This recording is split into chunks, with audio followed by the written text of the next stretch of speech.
Welcome to Follow Leader Staging, brought to you by Lucas Systems. This short animation describes a simple strategy for streamlining how orders are picked in a warehouse. Large orders are broken up into smaller picking assignments by zone, and then grouped back together in a process we call Follow the Leader Staging. For this visualization, blocks will represent assignments, and blocks of the same color belong to the same order. To begin, your WMS sends large orders to Lucas, and the system uses rules to break them down into smaller assignments. These are then picked up by users on the warehouse floor. Assignment creation rules could include building assignments up to a max volume or weight limit, or breaking assignments up by the zone they'll be picked from. In this first scenario, the assignment is the first one completed for the yellow order.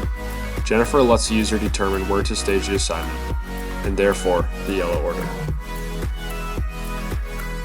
The next picker to finish has an assignment for the orange order. Because there is already an orange order assignment staged in lane 02, Jennifer directs user to stage their assignment at that lane. Optionally, the user can be required to speak a check string at the staging lane to confirm that they have placed their assignment in the correct place. Again, in this next scenario, Jennifer directs the user to stage the assignment with the rest of the blue order at lane 03. And finally, another example of a picker finishing the first assignment for an order. The user gets to decide where to stage it.